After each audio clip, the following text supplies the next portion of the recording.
So in this season of bans, here's the latest one, a ban on beef. Now one of the things that's most extraordinary about this ban on beef is that it's not actually a new ban. Cow slaughter is banned in most states in India. It's banned in Maharashtra certainly.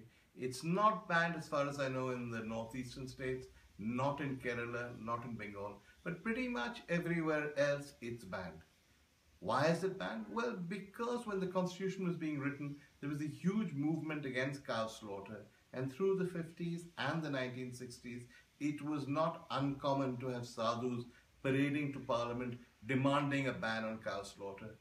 India is secular, it's not a Hindu country, but feelings ran so high that the government of the day, and it was the Congress government in those days, gave in and said, yes, we'll ban cow slaughter in most states of India. So why then do we have beef in India? Why then do we have a ban?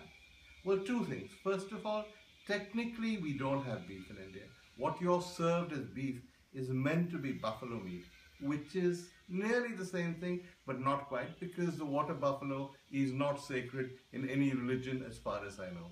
What happens, however, is this, that in many states of India, perhaps most states even, what they do is they slaughter cows. They sell the meat as buff, which is what buffalo meat is called, and they continue because everybody turns a blind eye. A second thing which shows you some of the hypocrisy is this.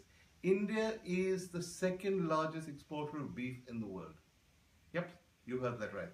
It is the second largest exporter of beef in the world. How, you ask, can we export beef if cow slaughter is banned? Well, we do it because the authorities turn a blind eye. They pretend that what's going out is buffalo. Sometimes they even call it goat. And Indian beef goes out. It's used extensively all over the Far East. It's used in Bangladesh. And it's considered to be a very good quality. So what logic is there to the ban?